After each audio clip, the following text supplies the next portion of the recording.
4 মাসের রক্তক্ষয়ী যুদ্ধের পর যুক্তরাষ্ট্র ও ইরানের মধ্যে শান্তি চুক্তি সই হয়েছে বলে দাবি করলেন মার্কিন প্রেসিডেন্ট ডোনাল্ড ট্রাম্প। প্যারিসে ফ্রান্সের প্রেসিডেন্ট ইমানুয়েল ম্যাখোর সঙ্গে বৈঠকে এ ঘোষণা দেন মার্কিন প্রেসিডেন্ট। তিনি বলেন, অনলাইনে চুক্তি হলেও আনুষ্ঠানিক সই হবে শুক্রবার সুইজারল্যান্ডের জেনেভায়। আগামী শুক্রবার জেনেভায় আনুষ্ঠানিক সইয়ের মধ্য দিয়ে শুরু হবে 60 দিনের গুরুত্বপূর্ণ কূটনৈতিক বাস্তবায়ন পর্ব।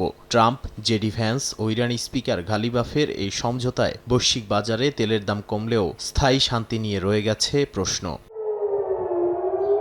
ফেব্রুয়ারিতে শুরু হওয়া মার্কিন ইসরায়েলি বিমান হামলার পর এই যুদ্ধ যুক্তরাষ্ট্রের কৌশলগত সীমাবদ্ধতা তুলে ধরেছে বলে মনে করছেন বিশ্লেষকরা। ইরানের সর্বোচ্চ জাতীয় নিরাপত্তা পরিষদের প্রায় 90% সদস্য এই সমঝোতাকে সম্মানজনক দলিল হিসেবে সমর্থন দিয়েছে। ম্যাখোর সঙ্গে বৈঠকের পর ট্রাম্প দাবি করেন, নতুন চুক্তির ফলে ইরান আর কখনোই পারমাণবিক অস্ত্র পাবে না, থাকবে কঠোর নজরদারি।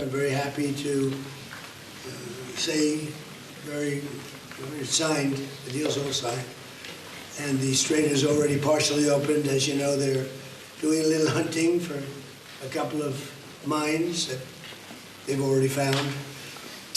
But it's essentially ships are starting to go out now. On Friday, it'll be completely opened.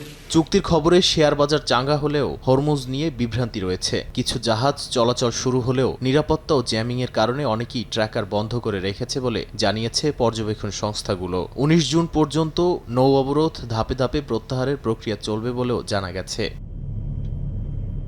Hormuz প্রণালী 60 দিনের জন্য টোল মুক্ত রাখতে ওমান ও ইরান যৌথভাবে কাজ করবে বলে জানানো হয়েছে। তবে নিষেধাজ্ঞা প্রত্যাহার নিয়ে দুই পক্ষের অবস্থান ভিন্ন। ওয়াশিংটন বলছে, এটি নির্ভর করবে পারমাণবিক কর্মসূচি পুরোপুরি বন্ধের ওপর।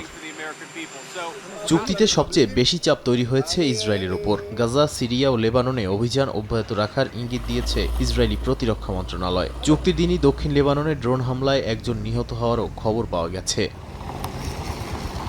নাদিম মারজান, সময় সংবাদ।